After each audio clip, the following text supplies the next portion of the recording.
Democratic Congresswoman Veronica Escobar from Texas. Congresswoman, El Paso is your district. Is this the right call by President Biden to send troops? Good morning, Anna. Yes, I support the president's decision. This is a very different mission for the troops than what we saw during the Trump administration. During the Trump administration, I actually condemned the way that the president was using our troops.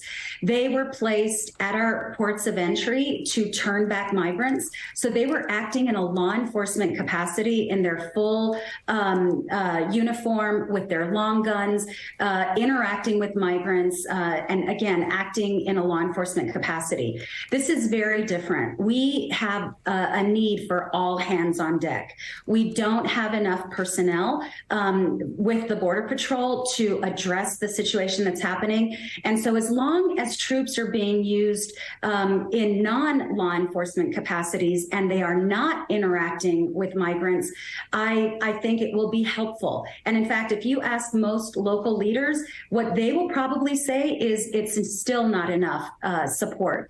So, I know that there's a lot of critics, but what's happening here on the ground requires a response, not just from the executive. I would tell you, Anna, it requires a response from Congress as well. Absolutely. And I want to talk to you about that. But some of your colleagues in the Democratic Party are pushing back on this move by the Biden administration. Senator Bob Menendez was very critical, saying, quote, trying to score political points or intimidate migrants by sending the military to the border caters to the Republican Party's xenophobic attacks on our asylum system. Is he wrong? I have tremendous respect for my colleague, Senator Menendez. I would love for him to visit and talk to our local leaders and see what we have set up and the needs that remain. Much of what the senator has called for in his plan requires congressional action. I have been calling for congressional action. I have filed legislation. I have added amendments to existing legislation to try to address what's happening. I've worked closely with the administration. The one area where there has been absolute inaction has been from Congress. And in fact, there is tremendous risk ahead. I'm really worried about future appropriations because what we see coming from the Republican Party, my Republican colleagues, is an effort to cut back on resources. In fact, a bill that the Republicans just passed recently to address the debt ceiling as they're negotiating entree with President Biden would actually cut 2,400 frontline CBP agents and officers. And on a part of the reason why you're seeing so many vulnerable souls on the streets of El Paso is because Republicans wrote into an appropriations bill a prohibition against sheltering or using federal funds for undocumented immigrants. So while we have federal funds here in our community from the federal government and the administration, we can't use them to shelter those folks because of a Republican prohibition. Congresswoman, I do want to share with our viewers what Republicans are saying they are prepared to do now when it comes to trying to fix the broken immigration system. In fact, Republicans say they're planning to introduce legislation next week that they're calling the Secure the Border Act of 2023.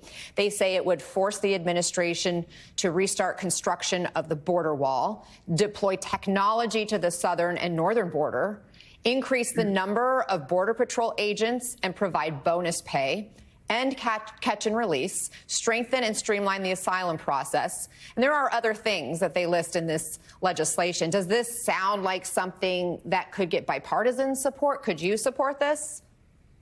Anna, there's a whole lot more detail to that legislation that is not listed. And I think it's really important for the American public to dig in and for the media to dig into that legislation.